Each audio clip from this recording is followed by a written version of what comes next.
I'm out here in nature, in solitude, underneath this big tree, which is great on a day like today because it's really hot and it's really humid and it gives me some shade that makes it bearable out here. The other great thing about being out here right now, I don't know if you can hear the leaves overhead, but the wind is blowing. So that makes it a little bit cooler too, and that makes it much more enjoyable to be out here. But the great thing about being out here is the fact that I have this phenomenal view of this lake right behind the tree. The sun is shining and the water is sparkling. It is great. So, what I want to bring to you today from solitude is a little bit of information about emotional intelligence and the value of emotional intelligence. In a Big Think interview with Daniel Goleman, author of the 1995 Emotional Intelligence, Daniel Goleman describes what emotional intelligence is. He breaks emotional intelligence down into 4 categories. The first of these categories is self-awareness, the second is self-management, and each of those 2 categories are about your relationship with your emotions in yourself. And then the final 2 categories are about social awareness or empathy, and then how you manage relationships. Each of these categories of emotional intelligence are about your interpersonal dynamics. When Daniel Goleman breaks these categories down, he explains that self-awareness is your ability to understand what is going on inside of you. In other words, what emotions are you feeling? Why are you feeling those emotions? And what should you do based upon the fact that those emotions are present? He describes self-management as being how you deal with the emotions that come up inside of you. Self-management is also how you pursue a goal or purpose of yours in the presence of obstacles. Are you able to maintain your focus? Are you able to stay on task? Are you able to be disciplined? Are you able to deal with distractions? Those 2 aspects of emotional intelligence are all about how you relate to yourself. The final 2 categories of emotional intelligence, social awareness and relationship management, are about how you relate with other people. When it comes to social awareness, that's about your ability to both cognitively and emotionally understand what's going on inside of another person. What is that person feeling? What does their body language tell me that they're feeling? What do their facial expressions or their tone of voice tell me that they're feeling? Why are they feeling what they're feeling? What are their interests? Now on a cognitive level, what are their interests and motivations? What is their standpoint? What is their perspective? That empathy, Goleman says, is a crucial component of emotional intelligence. In addition to that, Goleman emphasizes that how you manage your relationships is also a key determining factor of whether or not you are emotionally intelligent. Relationship management consists of everything from being able to vibe with other people, being able to connect well with other people, to be liked and to like other people, to be personal with other people. It's both that, and it is also the quality of your communication skills, the quality of your leadership skills, the quality of your ability to be a team player, to follow when necessary.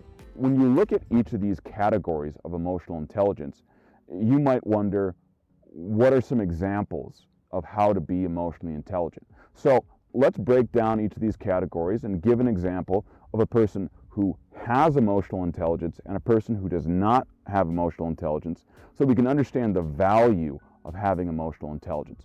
So let's look at self-awareness as an example.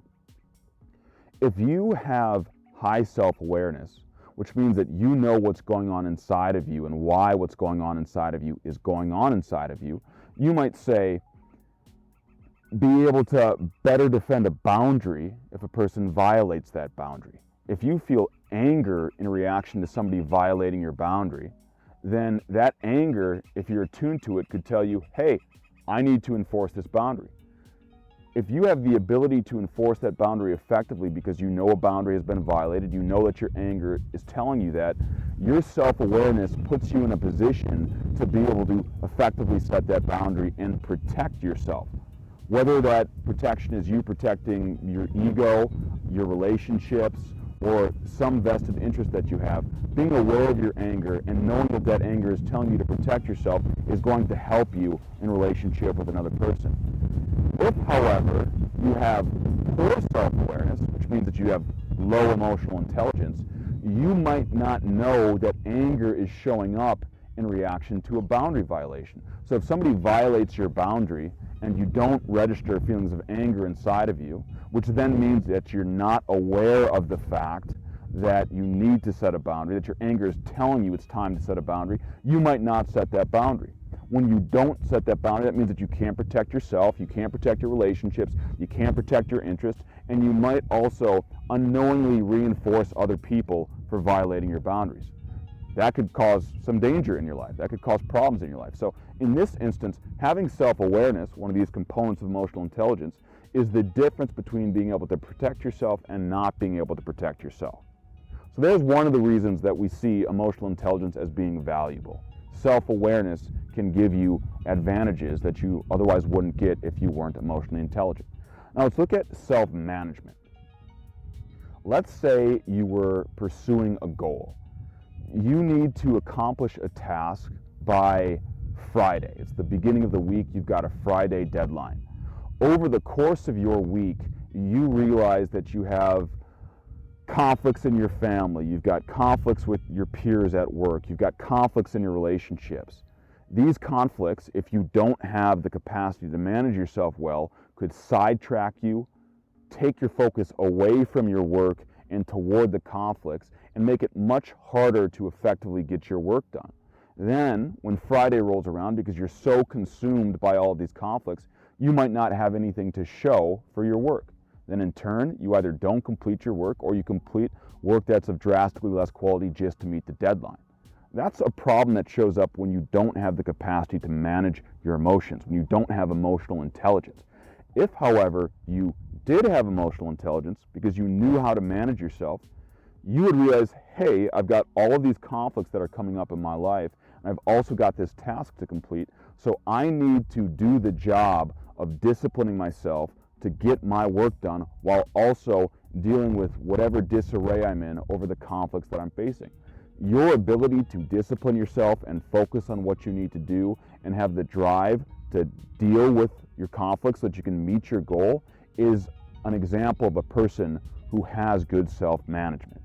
That is an advantage of having emotional intelligence. Your ability to turn that paper in or that assignment in or that work project in and meet that deadline is the difference between you being a quality worker who does what he needs to do and a worker who does less quality work or doesn't get his work done at all. Now I want to take a look at social awareness or empathy. If you don't have empathy in your significant relationships, the people that you're in relationship to are not going to feel understood, they're not going to feel heard, they're not going to feel listened to, they're going to be in this position where they think that maybe you don't care about them or you don't respect them, and as a result, your relationships aren't going to be as strong as they could be. In addition to this, if you don't have empathy, you don't know what the viewpoints of other people are. You don't know what the interests and motivations of other people are. You don't know how other people feel. You don't know when other people feel what they feel. And the danger of this is that if somebody in your relationship is experiencing something good and you don't have the ability to recognize that, you don't have the ability to reward them, you don't have the ability to share in their success, you don't have the ability to strengthen your relationship in positive times. If something bad is happening in your relationships, for example, somebody's starting to develop distrust of you or anger towards you, or somebody has malicious intentions towards you, if you don't have the capacity to recognize that, say because you can't register changes in people's behavior or changes in people's facial expressions or vocal expressions, and if you can't see into their minds through discussions with them, if you don't know how to be empathic with other people, you could be in a position where you could lose a relationship or where the relationships that you do have cause harm to you.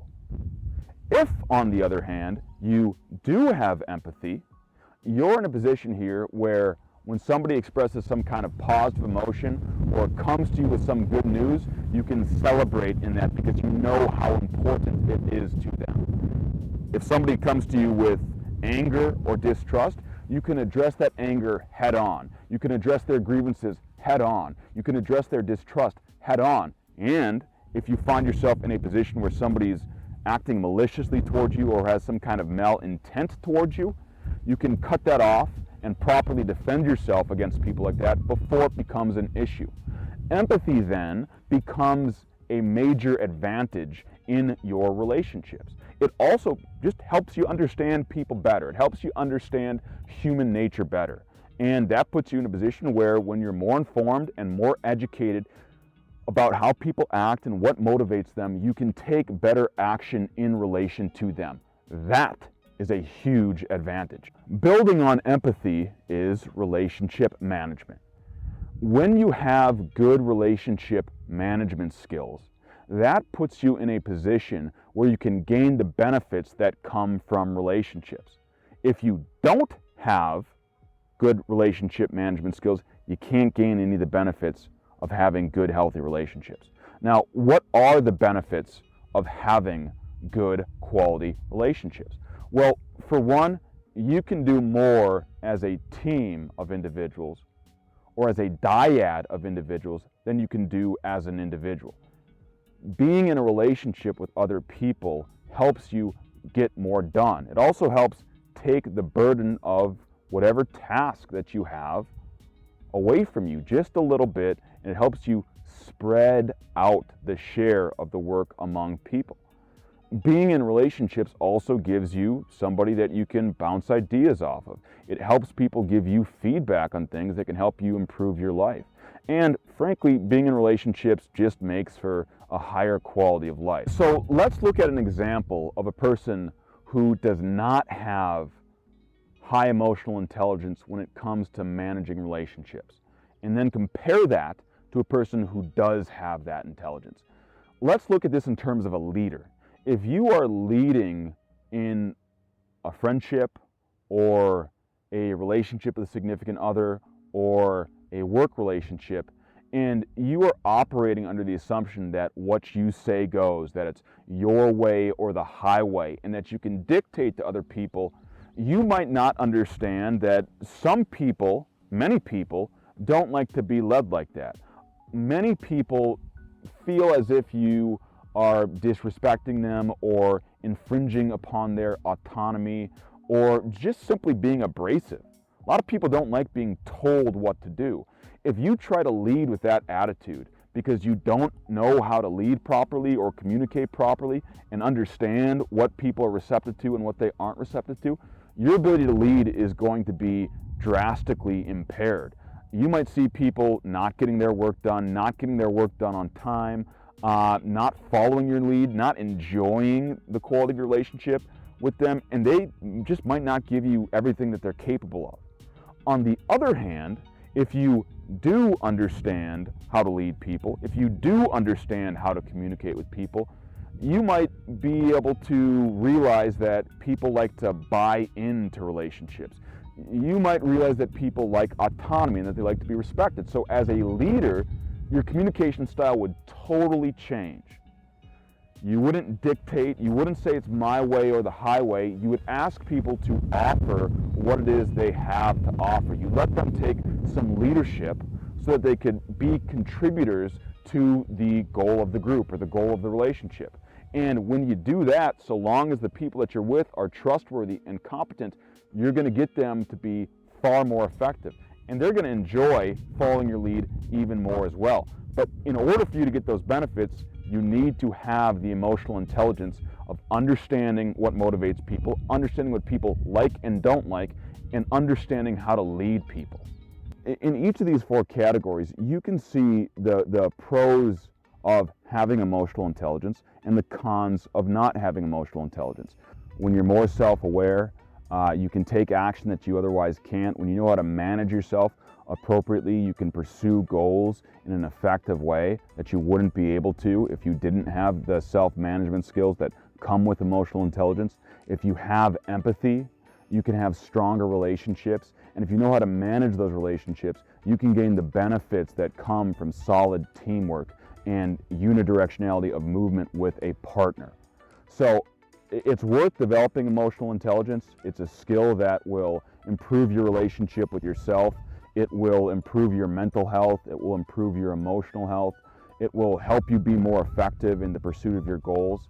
And it will also improve the quality of your relationships and the quality of your life in general. So developing emotional intelligence is something that I would highly recommend. What do you think about emotional intelligence? Let me know in the comment section below.